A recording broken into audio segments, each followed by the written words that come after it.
নমস্কার বন্ধুরা, চৈতালি রান্নাঘরে সবাইকে সাদর আমন্ত্রণ জানাই মেরি ক্রিসমাস আর অগ্রিম হ্যাপি নিউ ইয়ার। আজকে আমি আপনাদের সাথে একটা সন্ধ্যাবেলার স্ন্যাক্স রান্না করে শেয়ার করছি। শীতকাল পড়েছে, সন্ধ্যাকালে সবাই একটু মুড়ির সাথে কিছু একটা খেতে ইচ্ছা করে, সেই জন্যই নিয়ে এসেছি একটা খুব দারুণ রেসিপি, মির্চি পকোড়া, রাজস্থানি মির্চি পকোড়া। এটা আপনারা সন্ধ্যাবেলা স্ন্যাক্স হিসেবে খেতে পারবেন এবং গেস্টরা আসলে তাদেরও খাওয়াতে পারবেন। চলুন তাহলে মূল রেসিপিতে যাওয়া যাক। এর জন্য আমি বড় লঙ্কা নিয়েছি। এগুলোকে কি লঙ্কা বলে জানি না, আমি এগুলোকে কাশ্মীরি লঙ্কাই মনে হয় বলে, আমার এটাই জানি। আপনারা কি জানেন কমেন্ট করে জানাবেন এটার নাম। সেই লঙ্কাগুলোকে নিয়েছি, লঙ্কাগুলোকে ভালো করে ধুয়ে মুছে পরিষ্কার করে নিয়েছি। আর এর জন্য আমি ভিতরে একটা পুর ভরবো, সেই পুরটা রেডি করে নিচ্ছি। আলু সেদ্ধ করেছি আমি এখানে দুটো, ম্যাশ করে নিয়েছি। তারপর আমি 1 চামচ জিরার গুঁড়ো, 1 চামচ ধনের গুঁড়ো, 1 চামচ লঙ্কার গুঁড়ো, 1/2 চামচ হলুদ গুঁড়ো, আর 2 কাঁচা লঙ্কা, একটুখানি আদা, ধনে পাতা, আর একটু সামান্য মৌরি, আমচুর পাউডার। মৌরিটা আমি গুঁড়ো করে নিয়েছি আর আমচুর পাউডার দিয়েছি। আমচুর পাউডার যদি না থাকে তাহলে চাট মশলা দিতে পারেন। আর একটা লেবুর রস, একটা লেবুকে রস করে দিয়ে ভালো করে এটাকে মেখে নিয়েছি। আর একটা কথা, নুনও কিন্তু দিয়েছি আমি 1 চামচ। এবার আমি লঙ্কাগুলোকে মাঝখান থেকে, দেখুন ভিডিওতে দেখাচ্ছি, এইভাবে ছুরি দিয়ে কেটে ভিতরের যে বীজগুলো থাকে সিডগুলো সব আমি ফেলে দিচ্ছি। দেখুন আমি দেখিয়ে দিচ্ছি, ভিডিওটা দেখতেই পাচ্ছেন আমি কিভাবে ফেলছি। ঠিক এইভাবেই আমি ফেলে ভিতরটা পরিষ্কার করে নেবো একদম। এক এক করে আমি সব লঙ্কাগুলো এইভাবেই কেটে নেব।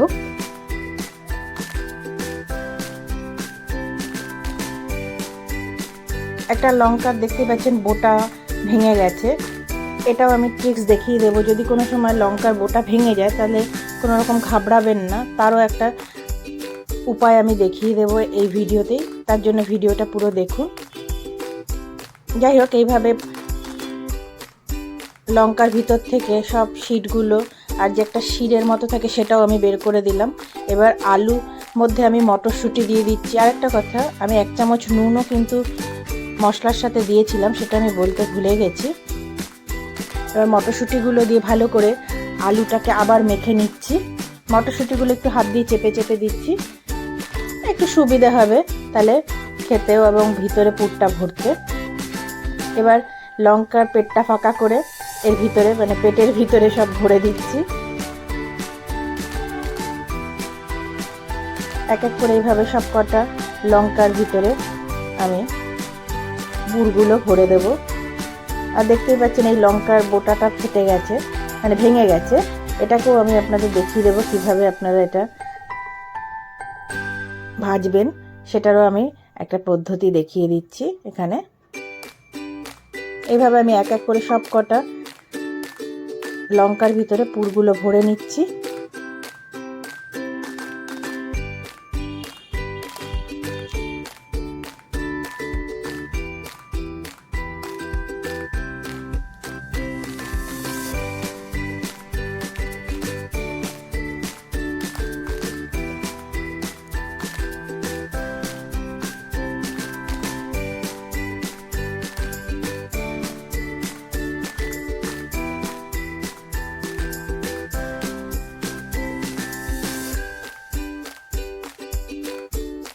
আমি এখানে আপনাদেরকে অল্প কটা লঙ্কার মধ্যে পুর ভরে দেখাচ্ছি।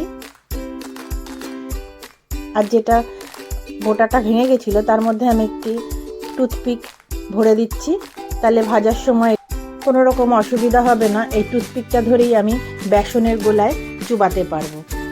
যাই হোক, দেখুন আমার সব কটা লঙ্কায় পুর ভরা হয়ে গেছে। এবার আমি একটা বাটিতে বেসন নিচ্ছি। এখানে আমি 1/2 কাপের মতো বেসন নিচ্ছি। যেহেতু আমার এখানে কাপ মেপেই রাখা ছিল প্যাকেটের মধ্যে, তাই আমি বললাম 1/2 কাপের মতো বেসন নিয়েছি। আর এখানে 2 চামচ আমি চালের গুঁড়ো নিয়েছি। আপনারা চাইলে চালের গুঁড়োর পরিবর্তে কর্নফ্লাওয়ারও দিতে পারেন। 1 চামচ নুন দিয়েছি। দিয়ে এবার ভালো করে চামচ দিয়ে এটাকে সবকটা জিনিস মিশিয়ে নিচ্ছি। তারপর আমি এর মধ্যে একটু জোয়ান দিয়ে দিলাম, আবার ওটা মিশিয়ে নিলাম। তারপর আমি ছোটো চামচের 1 চামচের মতো আমি হলুদ দিয়ে দিচ্ছি, দিয়ে আবার ওটাকে ভালো করে মিশিয়ে নিচ্ছি। প্রতিটা জিনিস আমি ভালো করে মিশিয়ে নিলাম, নিয়ে এবার অল্প অল্প জল দিয়ে বেসনটাকে আমি গুলিয়ে নেব। একবারে আমি জল দিয়ে গোলাবো না, তাহলে দলা পাকিয়ে যেতে পারে, তাই আমি অল্প অল্প করে জল দিচ্ছি আর বেসনটাকে গুলিয়ে নিচ্ছি। এবার সামান্য খাবার সোডা দিয়ে দিচ্ছি, মানে বেকিং সোডা। আর একটা আপনাদের ট্রিক্স দেখিয়ে দিচ্ছি, যখন এরকম কোনো জিনিস ভাজবেন, মানে বিশেষ করে এই মির্চি পকোড়া বা এরকম লঙ্কার পকোড়া, তখন এরকম গ্লাসের মধ্যে বেসনটা নিয়ে নেবেন। তাতে কি হয়, আপনার যে মির্চি পকোড়া বা এই পকোড়াটা ভাজতে সুবিধা হবে এবং বেসনে ডুবালে বেসনটা সমভাবে, মানে সমানভাবেই লঙ্কা সব দিকেই লেগে থাকবে। যাই হোক, এরকম দেখতেই পাচ্ছেন, এই দেখুন, দিয়ে আমি এরকমভাবে ছেড়ে দিচ্ছি। আমি এখানে খুব একটা তেল দিইনি, আপনারা চাইলে আরও তেল দিয়ে এটাকে ভাজতে পারেন। আমি অল্প অল্প তেল দিয়ে এটাকে আপনাদের ভেজে দেখাচ্ছি, মোটামুটি যতটা দরকার ততটাই।